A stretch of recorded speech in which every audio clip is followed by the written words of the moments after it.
The Pashto language. پښتو. Numbers.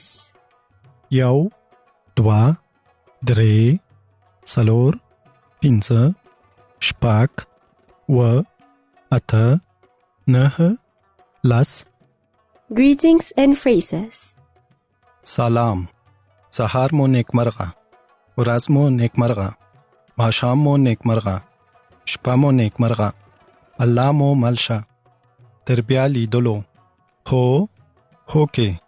نه شایي امکان لري. سمه ده. مننه. څه شی؟ The parable of the prodigal son. بیا عیسی وویل یو سړي 2 زامن لرل. کشر زوی خپل پلار ته وویل پلاره ما ته مې خپله برخه جایداد راکړه. نو هغه سړي خپل جایداد د خپلو 2 زامنو ترمنځ وویشلو. څو ورځې وروسته کشر زوی خپله برخه جایداد خرڅ کړ او پیسې یې واخیستلې او یو لیرې وطن ته لاړ او خپلې پیسې یې هلته په عیاشۍ کې بې ځایه برباد کړلې. کله چې هغه خپل هر څه مصرف کړل په هغه وطن کې سخت قحطي راغله او هغه محتاج شو. نو هغه لاړ او د هغه وطن د یو سړي سره نوکر شو او هغه سړي هغه خپل پټیو ته ولېږه چې خوګان وساتي. هغه په دې ارمانو چې خپله ګېډه په هغو خوړو باندې مړه کړي چې خوګانو به خوړل، خو هیچا هغه ته څه نه ورکول. په پای کې د هغه عقل سر ته راغی او ویې ویل زما د پلار مزدوران دومره زیات خواړه لري چې ورڅخه پاتې کیږي او زه دلته د لوږې له لاسه مړ کېږم. زه به لاړ شم او خپل پلار ته به ورشم او ورته به ووایم چې پلاره ما د خدای او ستا په وړاندې ګناه کړې ده.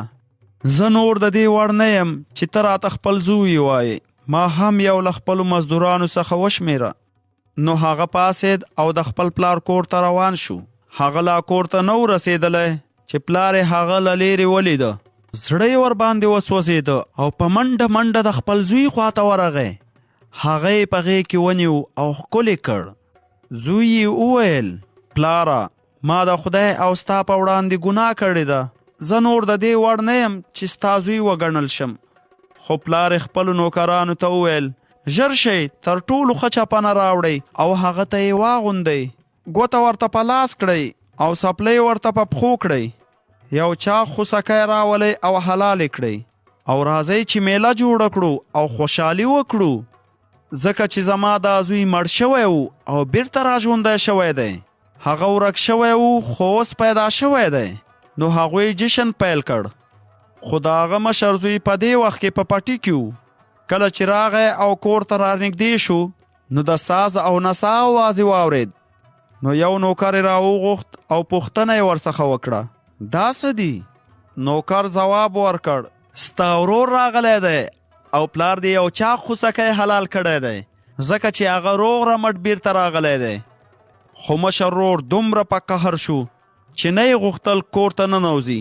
پلار یې د باندې راووت او هغه ته یې زاري وکړه چې کور ته ننوځي.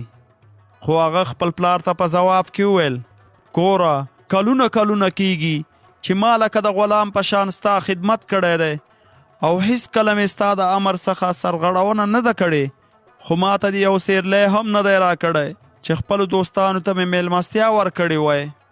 خو دې زوی دې خپل ټول جایداد په فاحشو باندې برباد کړ او کله چې بیرته کور ته راغی نو تا ورته چا خوسکی حلال کړ؟ پلار یې ورته وویل زما زویه ته تل زما سره یې او زه چې هر څه لرم هغه ستا دي. خو اوس باید جشن ونیسو او خوشحالي وکړو ځکه چې ستا دا ورور مړ شوی و خو اوس بیرته را ژوندی شوی دی. هغه ورک شوی و خو اوس پیدا شوی دی.